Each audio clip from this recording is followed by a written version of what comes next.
Who is the most avoided man in boxing?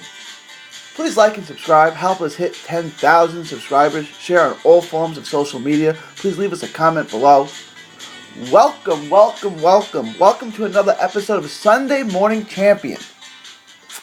Who is the most avoided man in boxing? Well, moving forward, it's Demetrius Andeade. His performance against Selecki was so good and so dominating and so impressive that despite having the WBO strap, he ain't getting no Triple G fight. He ain't getting no Canelo fight. He won't get a unification fight with Charlo. And with Billy Joe looking to fight Caleb Smith and stay at 168, it doesn't look like he'll be getting that fight either. Andrade's in a tough spot right now. According to Andrade, they offered a fight to Triple G when Triple G opted to fight Steve Rolls instead. And this is according to Andrade and his team. Andrade said Triple G's team declined and said they had no interest in fighting Andrade immediately and opted instead for the absurd fight with Steve Rolls for absolutely no reason. And a fight that nobody cared about. Well, guess what, Demetrius Andeade? That performance in front of his hometown crowd in Providence, Rhode Island was so good. There's no way in the world Triple G's fighting you now. Understand that, Demetrius Andeade. You did yourself no favors with that spectacular performance. No. There's no way Triple G's fighting you now. Triple G, Gennady Golovkin, is going to chill on you now, Andrade. That's for 100% certain. Look, he's also not getting a Canelo fight. And again, I don't know that Canelo's ducking him or this or that, but there's no shot he's getting that Canelo fight. Look, Andrade is a slick southpaw with a long jab, great speed, and good power. Canelo struggles with moving southpaws, like Laura and Trout, etc. The prize in fighting Andrade, right, the gain in fighting Demetrius, is not worth the risk, right? The juice is not worth the squeeze, so to speak. Look, the risk of fighting him is just not worth it. It's really not an appealing fight to casuals, or any more appealing, I should say, than any other Canelo fight, right? Like, if casuals are going to subscribe to the zone for that fight, they're only doing it to watch Canelo. Andrade, as good as he is, and he's excellent, he's a highly skilled fighter, is not going to bring casuals in. Look, if they really wanted to make it, they could put it in Madison Square Garden and maybe get some of those Boston/Providence fans in, to travel from Boston, Providence, that area, to Madison Square Garden, to New York City for that fight. But that's a big maybe. That's still a trek. And I don't know that they would make that trek for anything other than a Yankees-Red Sox game. Right? It's just not a big enough fight. It's not a bigger fight than any of the easier fights for Canelo. And it's dooming. It's a tough fight. Look, when did Jacobs win rounds against Canelo? When did Jacobs do his best work? When he switched to the southpaw stance and was moving. Right? He became a moving southpaw, a tall, long, moving southpaw with pop. In essence, when he tried to fight like Andrade is when he had his most success against Canelo. Andrade is a master at that style. It would spell a major headache for Canelo. Now, Canelo's a great fighter. Canelo might be able to overcome it and win. Canelo's great. But it's a disaster of a style matchup for Canelo. Moving on. Look, it wouldn't be the most interesting fight in the world, Andrade versus Canelo. Andrade would have to go in and look to just outbox him. That's it. And win enough rounds to take a decision. Not bang with him at all. Andrade won 120 to 107 on scorecards.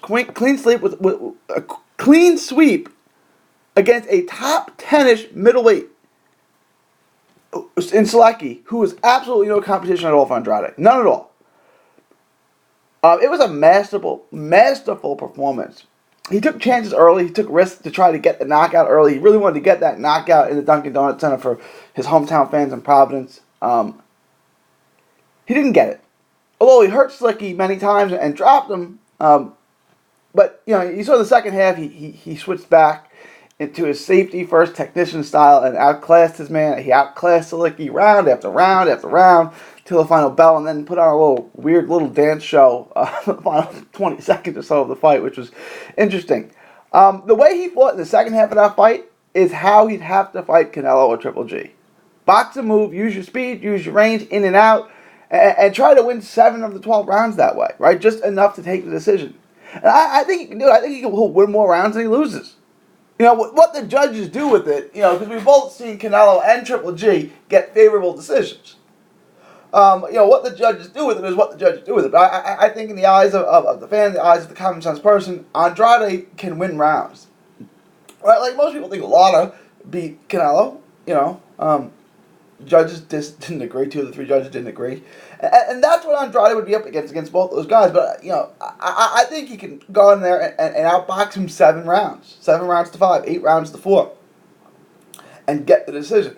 If the judges take it from him, the judges take it from him. There's nothing he can do about that. Because he can't win by knockout, right? I mean, he can't go in there and trade. I mean, he has the power to knock out Canelo, but he'd have to go in there and change up his style. It's like, in baseball, guys like Ichiro Suzuki and Jose Reyes, who had pop and could probably hit 20 to 25 homers if they changed their approach. But then their average and their on-base percentage would drop dramatically. They wouldn't be as effective overall, even though their home runs were up. So what I'm saying is Andrade could get more knockouts, but he'd have to change his style. Same with Floyd. Floyd could have got more knockouts. Floyd probably could have knocked out Canelo. He definitely could have knocked out Cotto, but it wasn't worth the risk. I could sit out here and outbox everyone. And let's be real, Andrade's not a good finisher. We've seen him have so many guys in trouble. He doesn't have that killer instinct, and he doesn't put his power punches together real well when he's got a fight to hurt. So it's not worth it for him, right? And he's good enough defensively where he's not really going to get popped. So, again, I think he can go out there and outbox Canelo or Triple G for the majority of the rounds, for more rounds than he loses, which means he wins the fight. If I was Canelo, this is what I would do. I would make Triple G fight Andrade next. Tell him to go get that strap and then come see me. You mean nothing to me without a strap. Look, I'm Canelo. I'm the draw. I'm the name. I dictate the terms. You want the trilogy? Go beat Andrade. Go get the WBO, then come see me. You're useless to me without a belt. That's what I would say if I'm Canelo. The thing there is Andrade would beat Triple G. And what that would do is give Andrade a big W on a big stage against a huge name to put on his resume. It would build his star. It would build his name. It would bolster his star and bolster a Canelo versus Andrade unification fight. However, that's not likely going to happen. Triple G will just continue to fight the Steve Rolls and the Vanis Martirosians of the world until Canelo agrees to fight him in the trilogy. I'm just being real. So that leaves us with one big question. What should Demetrius Andeade, the most avoided man in boxing, do next? Well, I think the best option is Danny Jacobs. I think that's a good fight. It's a great win for the winner.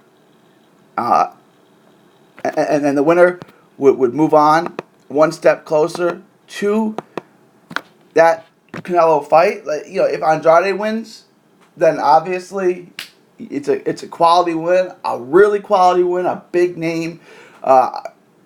Jacobs arguably, in the eyes of some, earned a draw or a victory in the Canelo fight.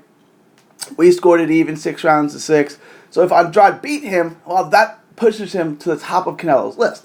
If Jacobs wins, Jacobs says, hey, that first fight was tooth and nail. I just beat Andrade. Someone you ducked. Let's do this rematch. And the first Jacobs Canelo fight was interesting enough that we could do it again. So I think that's the best. I think it's a makeable fight. Right, both guys are attached to Eddie Hearn.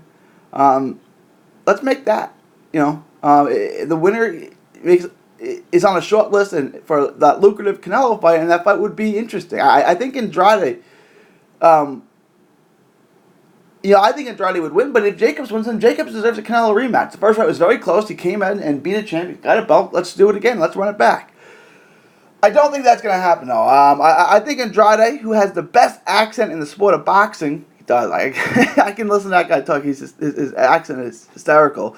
I think he will continue to call out the other two names, Triple G and Canelo. The bigger names, the bigger prize. I think he'll go out and continue to call those names and not get either of them. But instead, he should opt for a Jacobs fight and try to get that fight made, because I think he can secure that fight. I think the other two are in vain. I don't think he's getting a Triple G or a Canelo fight. I could be wrong, but let me know what you think. Please like and subscribe. Share this on all forms of social media. Help us hit 10,000 subscribers. Leave us a comment below. Let me know what you think about Andrade and who he should fight next.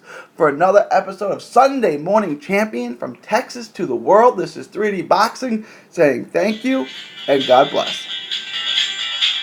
Enjoy 3D Boxing vlog videos? Show us some love by clicking the like button. Don't miss a tweet, post, story, or video. 3dboxingvlog.com is also on Facebook, Twitter, and Instagram. Hit the subscribe button now to stay inside the ring.